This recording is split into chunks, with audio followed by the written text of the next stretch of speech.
Thank you very much, everybody. And I've been briefed on the Florida State University, Tallahassee active shooting. I guess it's an active shooting. Fully briefed as to where we are right now. It's a shame. It's a horrible thing. Horrible that things like this take place. And we'll have more to say about it later. In the meantime, it's an honor to have the Prime Minister of Italy with us, Prime Minister Meloni, who's doing a fantastic job. I would say that she has taken Europe by storm and highly respected. Everybody loves her and respects her, and I can't say that about many people.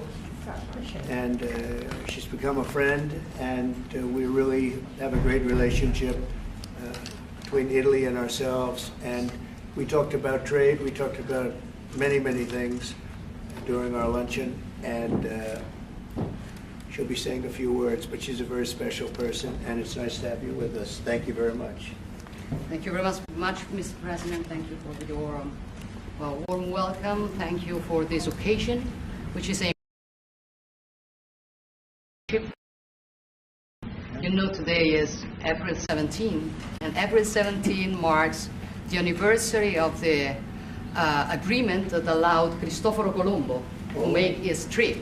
And I say to remember how ancient are our ties, but also to remind that we both share another fight, which is the fight against the woke and ADI ideology that would like to erase our history.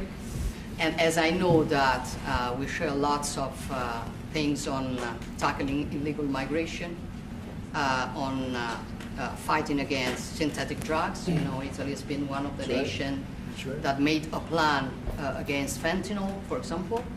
But we have been talking about many bilateral topics and things that we can do together, about defense, about economic, about economy, about space, about energy. Italy will have to increase its LNG imports, and also nuclear that we are trying to develop. I think there can be ways to work together, and the Italian enterprises will invest, as they've been doing for many years, as you know, in the next years, I think around 10 billion. That shows how interconnected our economies are. And that's very important, Mr. President. It's not only about Italy, it's about the entire Europe. The exchange between us is a very big one. Investments, trade, it's a topic that we are discussing in this week. But at the end of the day, look, somebody calls me, I was saying it before, such a Western nationalism. I don't know if it is the right word, but I know that when I speak about West, mainly I don't speak about a geographical space. I speak about a civilization. And I want to make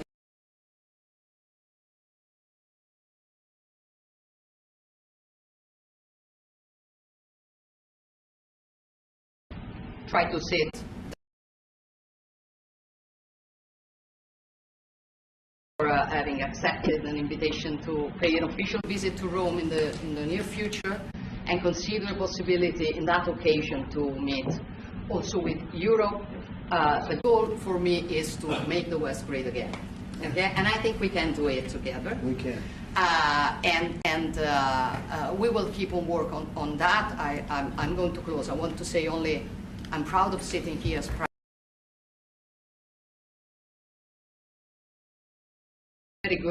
as a very good situation despite the difficulties, a stable country, reliable country, 1 million more jobs in the last 2 years and a half. Great. Inflation is going down, so you forgive me if I promote a bit my country, but you're a businessman and you understand me. So migration flows going down 60%. Ukraine, I will close. Together we've been defending the freedom of Ukraine. Together we can build a just and lasting peace. We support your efforts, Donald. Good. Thank you very much. And I think we're doing well in that effort, but we want to get it done, and we'll see if we can. We want to save On average, think of it, every week 2,500 people are being killed, mostly soldiers, Russian, Ukrainian soldiers. And if we can save those lives, that would be a very good thing. And so we'll see what we can do. And I think we're getting close, but we'll let you know very soon. And you've been very helpful. I appreciate it. Thank you. Any questions? Mr. President, on Jerome Powell, Mr. President, how much longer does Vladimir Putin have to respond to your ceasefire proposal before you put secondary tariffs or sanctions on Russia? We'll see what that will be. We're going to be hearing from them this week, very shortly actually, and we'll see. But we want it to stop. We want the death and the killing to stop. Mr. President, on Jerome Powell, you said that the termination of Jerome Powell cannot come fast enough. He says he won't leave even if you ask him to. Do you believe you have? If I ask him to, he'll be out of there. But do you believe you have the power to remove him? And are you trying to do that? I don't think he's doing the job. He's too late, always too late, a little slow, and I'm not happy with him. I let him know it, and if I want him out, he'll be out of there real fast, believe me. Will you remove him? Are you trying to remove him? Go ahead, please. Question.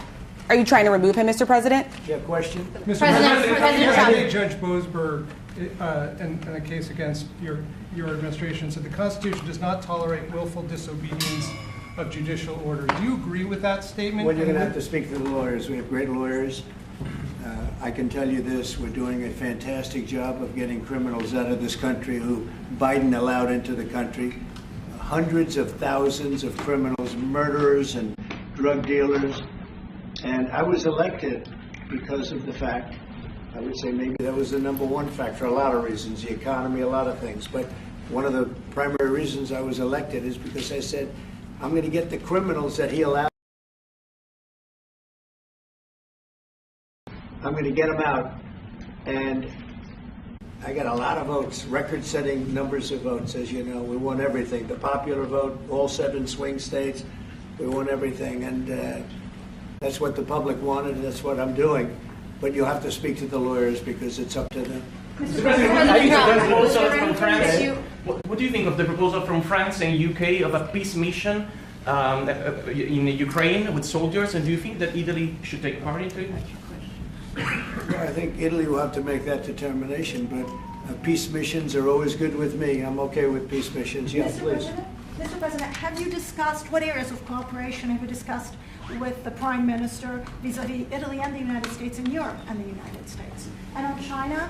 We discussed it very briefly. No, we're doing very well with negotiations, I think, with all countries. Do you have a timing? And Scott could tell you a little bit, but we are doing very well. We have a lot of countries that want to make a deal.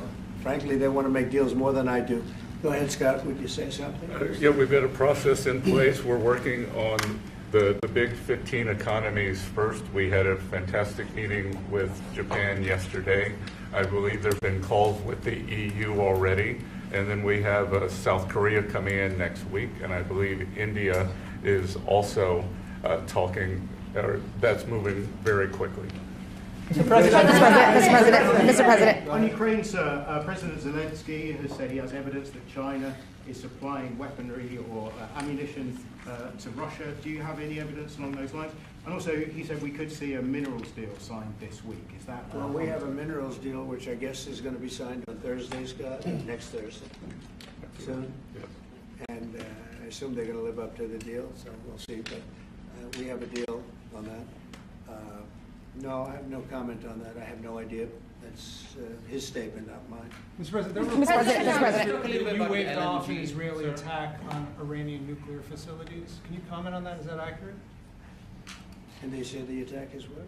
That you waved off an Israeli plan to attack Iranian nuclear facilities recently. I wouldn't say waved off. I'm not in a rush to do it because I think that Iran has a chance to have a great country and to live happily without death, and I'd like to see that. That's my first option.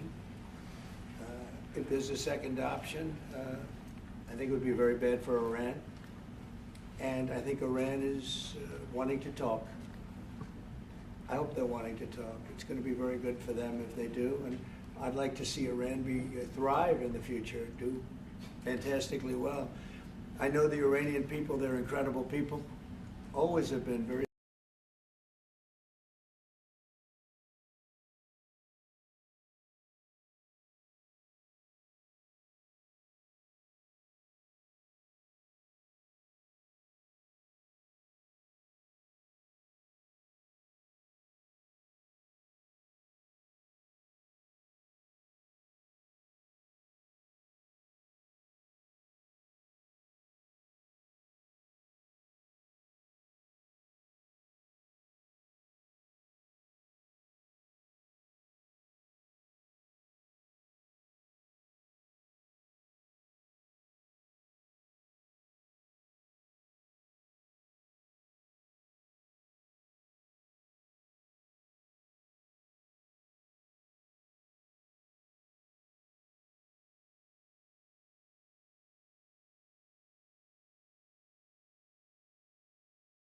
made by the but no, I'd like to see Iran thrive, and they can do that, I think, very easily, or they can do it the other way, and the other way is not going to be good for them. It's going to be really bad for them.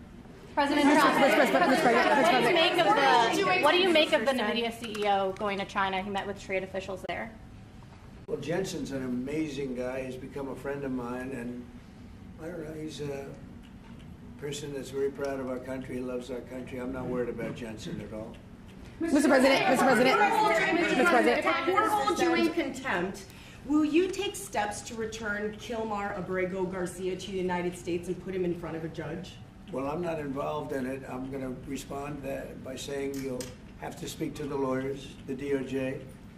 I've heard many things about him, and we'll have to find out what the truth is. But I will say this, you know, we were inundated by millions of people, many millions of people during the Biden administration. They say 21 million. And a big percentage of those are criminals, serious criminals. I'm not saying just criminals because they came into the border illegally. I'm saying they're criminals at the highest level, murderers. Many of those people murdered more than one person, and they're on the loose. And I was elected to get rid of those criminals, to get them out of our country, or to put them away, but to get them out of our country. And I don't see how judges can take that authority away from a president. We've done an amazing job. Tom Ullman, Kristi Noem, we have done an amazing job. Nobody can believe the job we've done. Far greater than what I said. I mean, I got elected on that, but we've done much better. We have right now 99% border. It's a 99%. Nobody thought that would even be, nobody's coming through our border practically. 2 weeks ago, we had 9 people come through, all for medical reasons. We allowed them, we brought them through because one had a heart attack, one had something else, all for medical reasons. We have a great border. We had a great border 4 years ago, but we have a border now that's even tighter, and we did that in a matter of weeks. And no, we have to, we need to get murderers and drug dealers and people that were in jail for horrible, you know, they released jails, Georgia, from all over the world. They released them, not just South America, all over the world, the Congo and Africa. Many, many people come from the Congo. I don't know what that is, but they came from the Congo. And all over the world they came in, opened their jails. Venezuela, practically all of their prisoners released into our country. We took them because we had an incompetent administration called the Biden administration. And to think what they've done to our country. And I was elected to straighten that out, and I'm doing that. But we have activist judges that don't want murderers to be sent out of our country. They don't want killers and drug dealers and drug lords and people from mental institutions. They want them to stay in our country, I guess. I don't know, maybe that's the liberal way, or as they call it nowadays, the progressive way. But I don't think it's the way that our country believes, and that's why I won in a landslide. Mr. President, back on trade, Mr. President, you did say that you are confident these deals will be done, but you also said that you're in no rush. Americans are seeing prices rise. They're seeing it on their bills. How long can they expect that pain to last? So they've already seen it get much better, because if you were truthful, which you're not, you know, I know you very well, you have gasoline that hit $1.98 yesterday in a couple of states. You have gasoline's way down. The price of oil has dropped substantially. The price of groceries are substantially down. The price of eggs, you know, when I came in, they hit me with eggs. I just got there. I was here for 1 week and they started screaming at me, eggs have gone through the roof. I said, I just got here. I was there for 7 days and I hear that eggs have gone through the roof before I got there. And they were screaming at me, the press, the fake news like you're fake.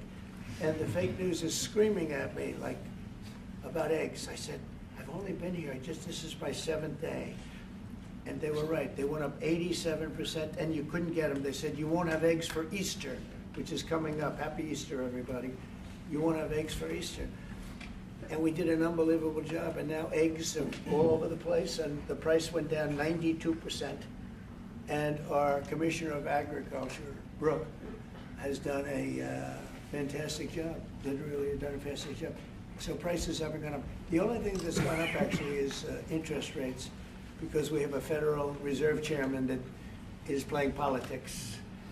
Somebody that I've never been very fond of, actually. But he's playing politics. Interest rates should be down now. They should be coming down. In Europe, as you know, they reduced them, I guess 7 times. It looks like they're going to reduce them again and again and again. But our guy wants to play cute. But interest rates are pretty much even. Maybe they went up just a slight bit, but that's the only thing. But that's because of the Federal Reserve, because they're not very smart people. But do you regret can you clarify? Do you regret nominating him, President? Do you regret nominating him, Jerome Powell? Look, in the first 4 years, we had the greatest economy in the history of our country. The stock market went up 88 points. I think he's terrible, but I can't complain because we had the most successful administration economically in the history of our country. I think we're going to do even better this time because you will see that the numbers that we're taking in are astronomical. We're taking in tremendous amounts of money with the tariffs. We were treated very unfairly on trade, and countries are having a hard time getting used to the fact that they can't do that to us anymore because we have a real president. We have a president that understands what it's all about. We had presidents that in some cases were smart, but they didn't understand business or they didn't like business or, you know, it wasn't like a priority. And then you had like the last administration, the only thing they were good at was cheating in elections. That's about all they could do. They couldn't do anything. They were useless. They were incompetent. Worst administration in the history of our country. Worse than Jimmy Carter. Jimmy Carter died a happy man. You know why? Because he wasn't the worst president. Joe Biden was. So I think you're going to see some fantastic numbers when this all happens. It's happening now. I mean, everybody wants to make a deal. And if they don't want to make a deal, we'll make the deal for them. Because that's what's going to happen. We're just saying this is what it is. But we want to listen to everybody. Italian question. I think I can say for Scott and the other people that are working on it that we're listening and we're going to be very fair to people. But, you know, we're the one that really sets the deal. And that's what we'll be doing. Mr. President, a question to our Prime Minister. Oh, you have a great Prime Minister. You're Yeah. so lucky. Yes. In italiano? Yes. Ok. Presidente Meloni, volevo sapere cosa pensava del fatto che il Presidente Trump ha considerato responsabile Zelensky della guerra in Ucraina e poi se avete parlato delle spese militari e qual è il limite massimo a cui ha detto che può arrivare l'Italia, le percentuali delle spese militari.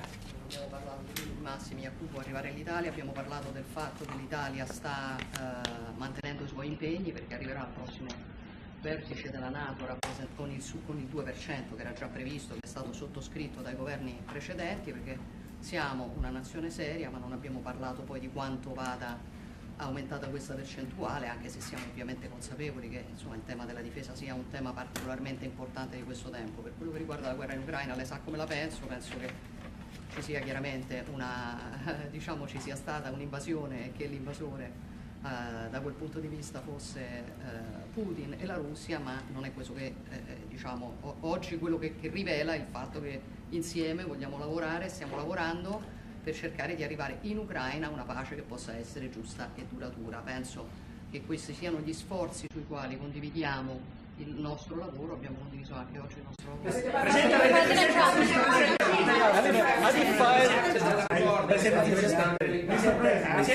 That was so beautiful. What did you say, please? It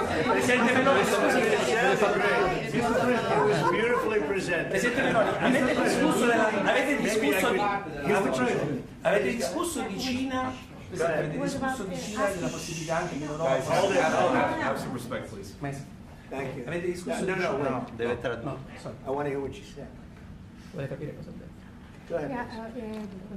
Prime Minister Meloni was asked what she thinks about the fact that President Trump holds Zelensky responsible for the war in Ukraine, and Prime Minister Meloni answered, "Well,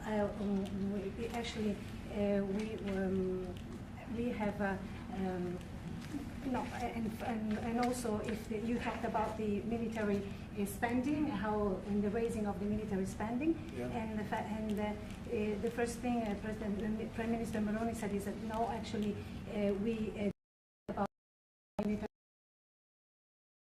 It's a commitment with 2%, and then we will see, because we are absolutely aware of the fact that it is very important to well, I will do defense that. Is very wait, important. I will do that. Important. They've been asking if we decided in our defense percentage about the defense spendings, and I said NATO. yes, NATO, and I said that Italy is reaching the 2% as it was already decided. We didn't speak about a specific other percentage, but we are aware of the fact that defense is important for the future, and we see also the work that we are trying to do at the European level. And I don't know if Zelensky responsible, but I'm not exactly thrilled with the fact that that war started. That was a war that would have never started if I were president. You'd have millions of people living right now that are dead. You'd have cities that would be open and thriving, and they'd have their beautiful turrets. Those turrets are the most beautiful in the world, but they're not with us any longer. They're smashed to smithereens, laying on the ground in a million pieces, getting hit by rockets, bombs, and bullets. And so I'm not happy with him, and I'm not happy with anybody involved. I think it's a war. I know it's a war. It didn't happen for 4 years. It was never close to happening. It was never even a thought. And I spoke to President Putin about it a lot. It was the apple of his eye, but there's no way he would have ever gone in if I were president. Now I'm trying to get him to stop because, as you know, Russia's a lot bigger. It's a bigger military force. And if you're smart, you don't go involved and get involved in wars that you can blame the man that was sitting in this seat. Biden, he didn't know what the hell was going on, but I can guarantee you that, and everybody agrees to it, if I were president, that war would have never taken place. I'm not blaming him, but what I am saying is that I wouldn't say he's done the greatest job, okay? I'm not a big fan. I really am. I'm not a big fan. President Trump. Discusso di Cina e della possibilità che l'Europa ponga dei dazi, diciamo, sulla Cina. Mr. President, are you sure about the definition of parasite of European? Would you say again that European are parasite? Would you say again that European are parasite? Have you said that Europeans are parasites? Yeah. Have you said? No, I haven't said. I don't know. He didn't say. I don't even know what you're talking about. Mr. President, did you say you have a deal with Ukraine? If you have discussed Prime Minister No, Meloni. wait, next. President, go ahead. Thank you. Prime Minister Meloni just said we want to make Europe great again, and we want to do it together with the United States. Did you? I guess that's what you said, Mr. Prime Minister. How are you going to do that? And are you looking to do it to counter China, who is really trying to gather influence against the United States with the help of a disjointed Europe? I hope that Europe is going to be great again. Europe is going through a lot of problems, and a lot of it's having to do with immigration. And I'm not a big fan of Europe and what they've done with immigration at all. And I think they got to get smart because Europe is being very badly hurt by what they've done with immigration. Now, I'll say this, that the Prime Minister has taken a very tough stand on immigration. And I commented to her before. I said, I wish more people would be like you having to do with that subject, but they're not. Europe is very important to me. Europe is very important to the world. I want Europe to do very well. I think they have to get a lot smarter on immigration. But we are beginning doing it. You've all seen now the policies of the European Union in the last, let's say, 2.5 years have been changing. Okay, at the beginning we were talking only about how we were redistributing illegal migrants coming to Italy. Now we are talking mainly about how to stop illegal migration, work with the countries of origin and transit, and to return people. The European Commission just did the new rules about repatriations and things like that. So things are changing, thanks also to the example that Italy brought in lowering the rates of illegal migration. So we are working now together, so I'm optimistic on that. President Trump, on the Ukraine deal. You have discussed the option of a starting deal with Italy on satellite communications. And President Trump, if you want to see the Google company broken up. The Google what? The Google company. What about the Google business? You want to see it broken up, separated. Go ahead, please. Oh, well, we didn't discuss about Starlink. We've been discussing about defense space. We will work together also in the Mars missions. So there are big things to do together, but we didn't discuss. On Ukraine, Mr. President, can you just clarify on Ukraine? Anything in your conversation changed your mind potentially about tariffs and what you plan to do going forward? Was there anything the Prime Minister said to you that changed your perspective on this? Tariffs are making us rich. We were losing a lot of money under Biden on trade, and now that whole tide has turned. We're making a lot of money. We're taking in a lot of money. Don't forget, we're taking in 25% on cars, 25% on steel, 25% on aluminum, 10% baseline. We put penalties on China for sending us fentanyl. We put penalties on Mexico and Canada, 20 allowing fentanyl and allowing the borders to be weak. No, we're taking in billions and billions of dollars while I sit here and talk to you. And we didn't take in anything before other than the tariffs that I put on previous to Biden, which were the tariffs I put on China, where we took in, up until this point, probably $700 billion. They were Trump tariffs. He tried to weaken them. He did everything he could. You know, he got paid money by China, right? The family got paid money. And so I don't know, maybe that was the reason or maybe it wasn't, but he tried to weaken them, but he couldn't because there was so much money that his budgets, you know, they couldn't stand not doing it. But I took in the, up till this point, my tariffs on China. Nobody ever took in 10 cents from China. No other president took in 10 cents. I took in more than $700 billion from China. So we're doing very well. I mean, our is doing very well. They had a bad report today from one of the healthcare companies that had an impact on the stock market. But this isn't about that. This is really, we're building a base. We're building a country like no other. And again, I think I had the strongest economy in the history of our country by far, history of any country probably, but the history of our country in 4 years.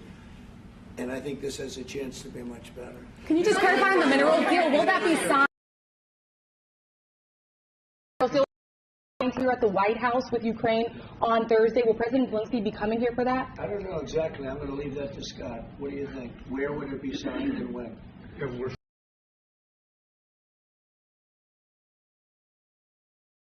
In that, it's substantially of what we do.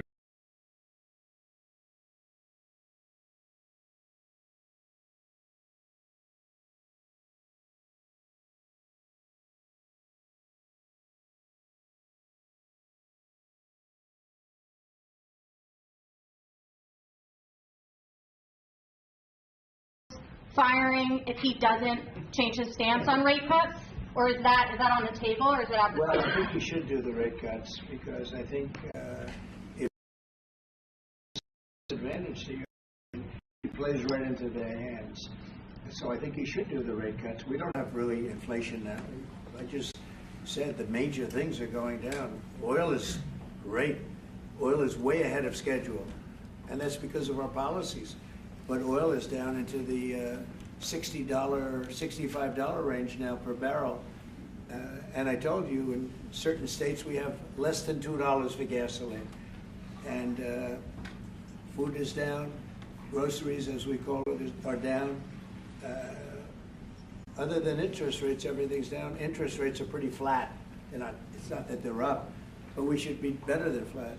We should, if he would lower the interest rate, I think it would have a good impact on that too. And if he But doesn't? the costs are down. We have very little inflation. I would say we have essentially no inflation. Hard to have inflation when oil goes down, and oil goes down. When Biden came in, oil went through the roof. That's what caused our problem. That and his very dumb spending. But when the oil prices go down, and they have gone down a lot, we've gotten it down really good. We've opened it up and we've gotten them down. And that means that people driving cars are going to be paying $2 and $2.50 instead of $4.50. And you know, even at the end, and they tried just for the purpose of the election to get it down, but they had really lost that sucker. That was really, it was not good. But if they had won, oil right now would be at $7 or $8 because of their policy, and we're going to be at about $2. Could be even a little bit less than that, and you're starting to see it. So I don't know how you can have inflation when oil has come down quite a bit, and I would say the Fed really owes it to the American people to get interest rates down. That's the only thing he's good for, and he would have an effect on that if he lowered them. And I think at some point he will. He's going to have a lot of political pressure. You know, they are political also. And I think there's a lot of political pressure for him to lower interest rates. Okay? Have you talked about China? Best ally. Do you think that, sorry. Please. Do you think that Italy can be your best ally in Europe? And also, do you ever notice when you walk if you step on ants? Only if the Prime Minister remains a Prime Minister can it be our best. What about she's doing a great job. And yeah, certainly one of our great allies, not just in Europe, anywhere. She's a fantastic person and doing a great job, and our relationship is great. And we have a lot of Italians in this country, I tell you, and they like Trump. Voted for Trump. Thank you very much, everybody. Thank you. Have you talked about China? Thank you, Mr. President. Thank you. China. Thank you. Thank you, Prime Minister. Thank you. Thanks, guys. Thank you very much. Have you talked about China? Thank you. Thanks, guys. How do you think they're doing? Mr. President, how do you think the cabinet's doing?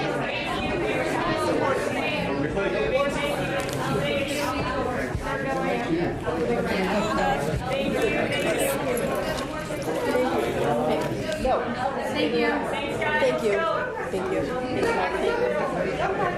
you. Hi, Carolyn.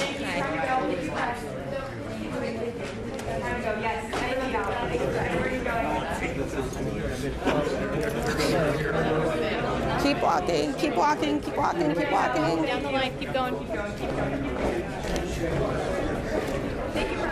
Thanks, guys. Thank you. Thank you. Ooh, mine too.